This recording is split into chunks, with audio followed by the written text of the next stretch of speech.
మీరందరూ బాగుండాలని మనస్ఫూర్తిగా కోరుకుంటున్నా. ఇవాళ వచ్చేసి మా అత్తగారు ఊరికి వచ్చానండి నేను. తులజా భవాని కొలుపులు అనమాట. తులజా భవాని కంకాళి మాత అనమాట. డెకరేషన్ జరుగుతుంది అక్కడ. మేము వచ్చేసి మా అమ్మ అనమాట, అంటే మా తోడికోడల వాళ్ళ అమ్మ, నాకు కూడా అమ్మే అవుతుంది, అంటే అమ్మ వాళ్ళ పిన్ని, నాకు కూడా అమ్మే అనమాట. ఊరి నుంచి ఇప్పుడే వచ్చింది. పూలు గుచ్చుతున్నాం డెకరేషన్ కోసం. నేనైతే మా పెద్ద ఆడబిడ్డ అండి, అందరికంటే పెద్ద. మా ఆయన వాళ్ళ అక్క, మా అత్తయ్య, మా కోడలు, మా చిన్న కోడలు అనమాట. మా పిల్లలు, వాళ్ళ పిల్లలు, మా చిన్న కోడలు అవుతుంది. మేమైతే పూలు గుచ్చుతున్నాం ఫ్రెండ్స్.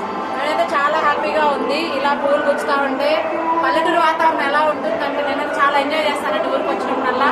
మీరు కామెంట్ చేయండి, మీకు వీడియో నచ్చితే కనుక లైక్, షేర్, కామెంట్ అనమాట.